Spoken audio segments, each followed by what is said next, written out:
ప్రతిష్టాత్మక ఆంధ్ర విశ్వవిద్యాలయాన్ని గాడిలో పెడుతున్నాను అని అనేక సార్లు ప్రకటించుకున్న మాజీ వైస్ ఛాన్సలర్ ప్రసాద్ రెడ్డి సరిదిద్దుకోలేని తప్పులు చేసి యూనివర్సిటీ ప్రతిష్టను మసకబార్చారు అని మేధావులు విద్యావంతులు విమర్శలు చేస్తున్నారు. వైసీపీ హయాంలో ఆ పార్టీకి అప్రకటిత నేతగా వ్యవహరించి ప్రభుత్వ పెద్దల ఆశీస్సుల కోసం వీసీగా అదే కుర్చీలో కొనసాగడానికి వర్సిటీని ఏకంగా పార్టీ కార్యాలయంగా మార్చేశారు. పద్ధతి ప్రకారం నిబంధనలకు అనుగుణంగా చేపట్టాల్సిన ప్రొఫెసర్ల నియామకాన్ని ఆయనకు నచ్చినట్లు చేశారు.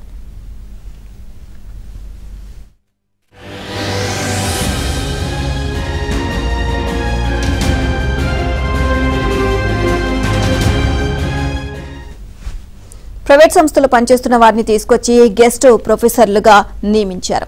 ఇక మరికొందరికి చైర్ ప్రొఫెసర్ అంటూ పెద్దపీట వేశారు. ఇలా 50 మందికి పైగా అస్మదీయులను తీసుకువచ్చి కీలక బాధ్యతలు అప్పగించారు. అంతా తన కనుసనులో జరిగేలా చేసుకున్నారు. ఇక ఇదే వర్సిటీలో పనిచేస్తున్న వారికి పదోన్నతులు ఇవ్వకుండా పక్కన పెట్టి బయట నుంచి వచ్చిన వారి ఆదేశాల ప్రకారం పనిచేయాలని హుకుం జారీ చేశారు.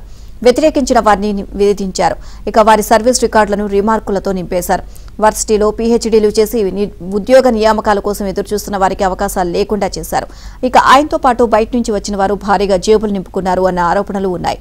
ఎన్ని ఆరోపణలు విమర్శలు వచ్చినా కూటమి ప్రభుత్వం ప్రసాద్ రెడ్డి అక్రమాలపై విచారణ చేపట్టకపోవడాన్ని విద్యావేత్తలు మేధావులు తీవ్రంగా నిరసిస్తున్నారు.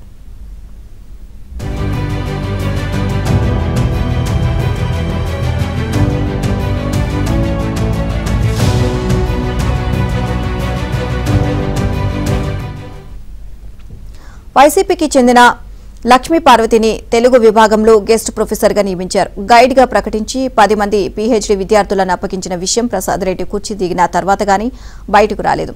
తన అడ్డగోలు నియామకాల విషయాలు బయటకు పొక్కకుండా జాగ్రత్తలు తీసుకున్నారు.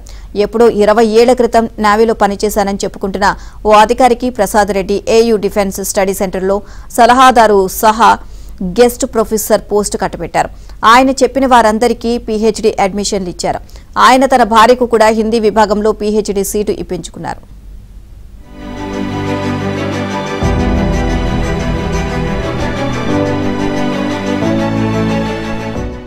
వివిధ డిఫెన్స్ సంస్థల పేర్లతో లేఖలు తెచ్చి నచ్చిన కోర్సులో ప్రవేశాలు కల్పించి సర్టిఫికెట్లు జారీ చేయించారు. విభాగాధిపతులతో సంబంధం లేకుండా ప్రసాద్ రెడ్డికి ఈమెయిల్స్ పెట్టి సదరు అధికారి తన పనులు చేయించుకున్నారు. 10వ తరగతి పాస్ అయిన వారికి BA ఆనర్స్ పేరుతో ఇంటర్మీడియట్తో సహా 5 ఏళ్ల కోర్సు సర్టిఫికెట్లు భారీ సంఖ్యలో జారీ చేశారు. ఇక ఆ మాజీ నేవీ అధికారి హయాంలో ప్రవేశపెట్టిన కోర్సులకు బోర్డ్ ఆఫ్ స్టడీస్ ఆమోదం కానీ సెనేట్ గ్రీన్ సిగ్నల్ కానీ లేవని గుర్తించి వాటిని నిలిపివేశారు. ప్రసాద్ రెడ్డి దిగిపోయిన తర్వాత అక్టోబర్ నుంచి ఆ మాజీ నేవీ అధికారి సేవలను నిలిపివేసి ఆయన గదికి తాళం వేశారు.